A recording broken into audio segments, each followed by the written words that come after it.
रवींद्र धंगेकरांकडून आरोपांचे मोहोळ सुरूच असल्याचं दिसतंय।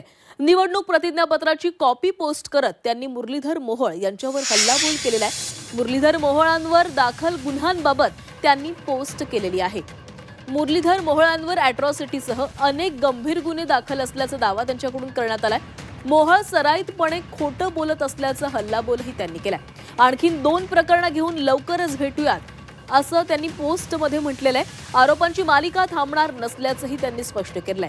मुरलीधर मोहोळांनी फडणवीसांची भेट घेतल्यानंतरही धंगेकरांकडून आरोप सुरूच असल्याचं दिसतंय। तर दरम्यान रवींद्र धंगेकरांनी नेमकं काय ट्विटमध्ये म्हटलेलं आहे पाहूया।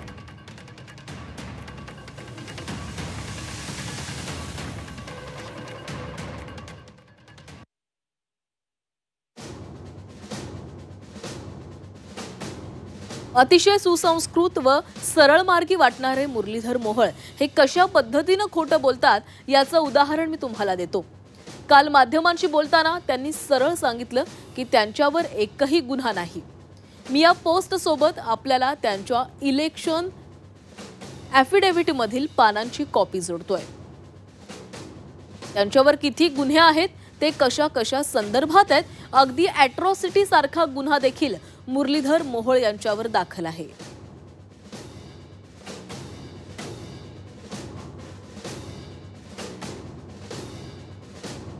राजकीय कार्यकर्ता म्हटलं की गुन्हे असतात, काही हेतुपुरस्सर केलेले असतात तर काही आंदोलनातले असतात, परंतु केवळ बदनामी करण्यासाठी माझ्यावर 13 केसेस आहेत आणि त्यांच्यावर एकही नाही असं ज्यावेळेस आपण बोलतो त्यावेळेस आपण त्या प्रेसची सुद्धा फसवणूक करत असतो आणि तमाम पुणेकरांची देखील फसवणूकच करत असतो। हे एका केंद्रीय राज्यमंत्री व खासदाराला अशोभनीय आहे। बाकी थेट जमीन चोरांचा थेट सहभाग असलेली 2 प्रकरणं घेऊन लवकरच भेटूयात। तर रवींद्र धंगेकरांकडून आरोपांचं मोहोळ सुरू असल्याचं दिसतंय। निवडणूक प्रतिज्ञापत्राची कॉपी पोस्ट करत त्यांनी हल्लाबोल केलेला आहे। मुरलीधर मोहोळांवर दाखल गुन्ह्याबाबत त्यांनी पोस्ट केलेली आहे। मुरलीधर मोहोळांवर अॅट्रॉसिटीसह अनेक गंभीर गुन्हे दाखल असल्याचाही त्यांचा दावा आहे। मोहोळ सराईतपणे खोटं बोलतायत असा हल्लाबोलही त्यांनी केलाय। सोबतच आणखीन 2 प्रकरणं घेऊन आपण लवकरच भेटूयात अशी पोस्ट रवींद्र धंगेकर यांच्याकडून करण्यात आलेली आहे।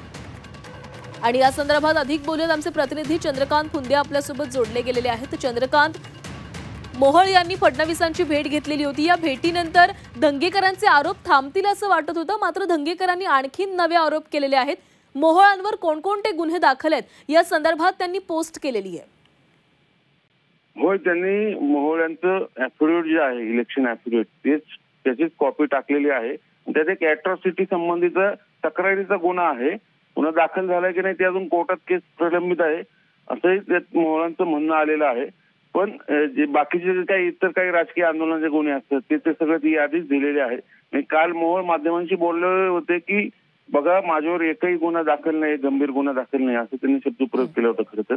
आणि पण त्याच वेळी धंगेकरांवर मात्र किमान 10 गुन्हे दाखल आहेत, त्यात जमीन चोरी असेल, खंडणी असेल। मग तोच धागा पकडून धंगेकरांनी मोहोळांचं ॲफिडेव्हिटच काढले इलेक्शन मधलं आणि हे बघा मोहोळ कसं खोटं बोलतात हे दाखवण्याचा प्रयत्न या ट्विट किंवा पोस्ट मधून त्यांनी केलेलं आहे। त्यामुळे तर मोहोळ याला खरंच उत्तर देणार का हेच पाहायचं, कारण कालच त्यांनी सांगितलं ही माझी शेवटची प्रेस आहे, यापुढे मी धंगेकरांवरती बोलणार नाही। त्यांना कोणीतरी बहुतेक काहीतरी काम दिलेलं आहे रोज उठून माझ्याविरोधात बोलण्याचं आणि ट्विट करण्याचं, त्यामुळे आता यांना मी उत्तर देण्यात माझा वेळ घालवणार नाही। त्यामुळे आज खरंच मोहोळ या धंगेकरांच्या या ट्विटला पोस्टला उत्तर देतात का तेच पाहायचंय। पण हा जो कलगीतुरा आहे मोहोळ आणि धंगेकर यामागे खरंच कोणी आहे का, भाजपातलंच कोणी आहे का बाहेरचं कोणी, हे मात्र कळायला मार्ग नाही। कारण सातत्याने मोहोळांना टार्गेट करतात धंगेकर आणि रोज उठून त्यांना उचकवतात, म्हणजेच काहीतरी राजकारण आहे हे अगदी उघड आहे। नक्कीच चंद्रकांत, तर आता धंगेकरांनी आणखी एक नवा आरोप केला, त्यामुळे आता त्यावर मोहोळ काय उत्तर देतात याकडे लक्ष असेल। धन्यवाद तुम्ही दिलेल्या माहितीसाठी।